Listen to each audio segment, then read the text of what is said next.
19-сентябрда Бишкектин 1 райондук соту Next TV телеканалынын жетекчиси Таалай Дүйшөнбиевдин ишин кароону улантат. Соттук териштирүүдө Дүйшөнбиевге сөз берилип, өкүм чыгаруу күтүлүүдө. 5-сентябрдагы соттук жараянда мамлекеттик айыптоочу аны 7 жылга эркинен ажыратууну суранган. Анда тараптардын жарыш сөзү болуп, кийинки отурум 9-сентябрга белгиленген. Улуттук коопсуздук комитети март айында аталган телеканалга каршы улут аралык кастыкты козуткан деген айып менен иш козгоп, директорун камакка алган.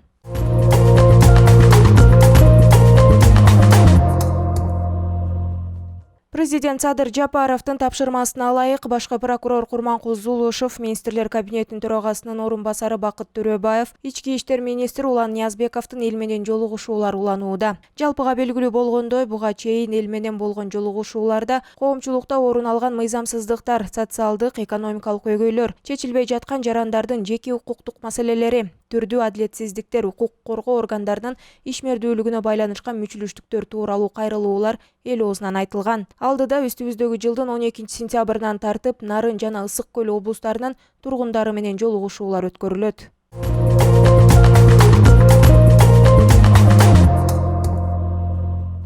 Президент Садыр Жапаров Улуу Британиянын Бириккен падышачылыгы жана Түндүк Ирландиянын падышасы Карл III ханыш Елизавета II каза болгондугуна байланыштуу көңүл айтты. Бул тууралуу президенттин басма сөз кызматынан кабарлашты. Улуу даражалуу ханыша Елизавета II каза болгондугу тууралуу кабар Кыргызстанда терең кайгыруу менен кабыл алынды. Өзүмдүн жана Кыргыз Республикасынын элинин атынан терең кайгыруу менен көңүл айтуумду кабыл алыңыз. Ханыша Елизавета II ар дайым Улуу Британиянын мамлекеттик кызыкчылыктарына кызмат кылуунун жана өз элине камкордук көрүүнүн үлгүсү болуп кала берет. Ушул кайгылуу сааттарда королдун үй бүлө мүчөлөрүнө жана Улуу Британиянын бүткүл элине көңүл айтам деп жазылат мамлекет башчынын телеграммасында. Белгилей кетсек, Улуу Британиянын эң узак тактыда отурган ханышасы Елизавета II 96 жаш курагында дүйнөдөн кайткан.